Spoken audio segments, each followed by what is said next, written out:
Salam Cəsarət, Sağ ol, necəsən? necəsən? Mən də Sən nə yaxşıyam, edirsən? Hə? Hansı kitabda oxuduğun kitab? Dəfnələr Adası. Mən də o kitabı oxuyuram. Necə maraqlı kitabdırmı? Bəli, çox maraqlıdır. Gəl bir-birimizə suallar verək. Birinci Olsun, sən razıyam. Bu kitabda oxuduğun ən qəmli hissə hansı hissə idi?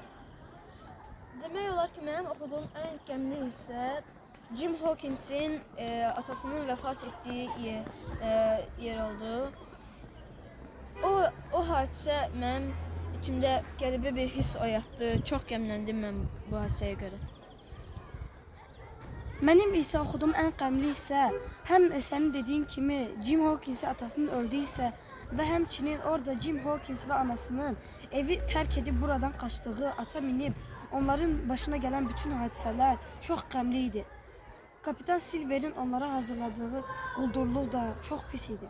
İndi O mən hissə sənə mənim ən qəmli hissə idi. İndi mən sənə sual verim. Buyur. Və sənin bu kitabda oxuduğun ən həyəcanlandırıcı hissə hansı Mənim bu idi? kitabda oxuduğum ən həyəcanlandırıcı hissə orada hücum hissəsi idi. Hücum hissəsi əsasən burada Silver'in quldur komandası ilə, qrupu ilə Livs həkimin öz qrupunun dalaşması nəticəsində alınmışdı. Bu insana mənim təəssüratlarım çox yaxşı idi. Ancaq mənim sevmədiyim hissə o idi ki, Silver adlanan quldur dənizçi o yazıq Hobeni 3 ildir adada yalnız buraxmışdı və ona görə də mən artıq bildim ki, Silver adlanan dənizçi çox qəddar bir dənizçidir. Və səncə ən qəddar kim idi? Məncə də Silver idi. Çünki onun qəddarlığını görəndə əvvəlcədən bildim ki, o çox qəddar insandır.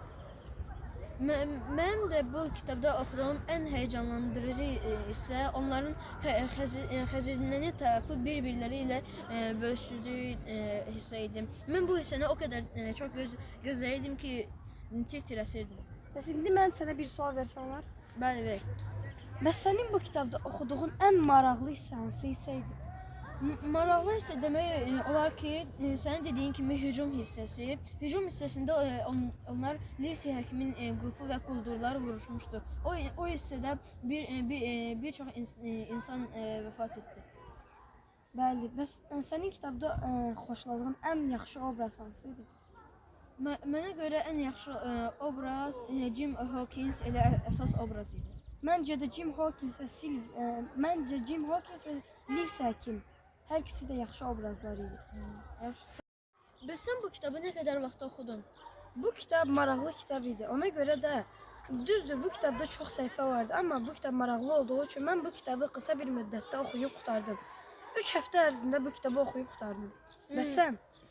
Mən də bu kitabı təxminən 4 həftəyə oxuyub qurtardım. Çox maraqlı kitab idi. Bu kitabı bu Dəfnələr Adası kitabını bütün sinif yoldaşlarıma və məktəb yoldaşlarıma tövsiyə edirəm. Həmçinin mən də hamıya tövsiyə edirəm.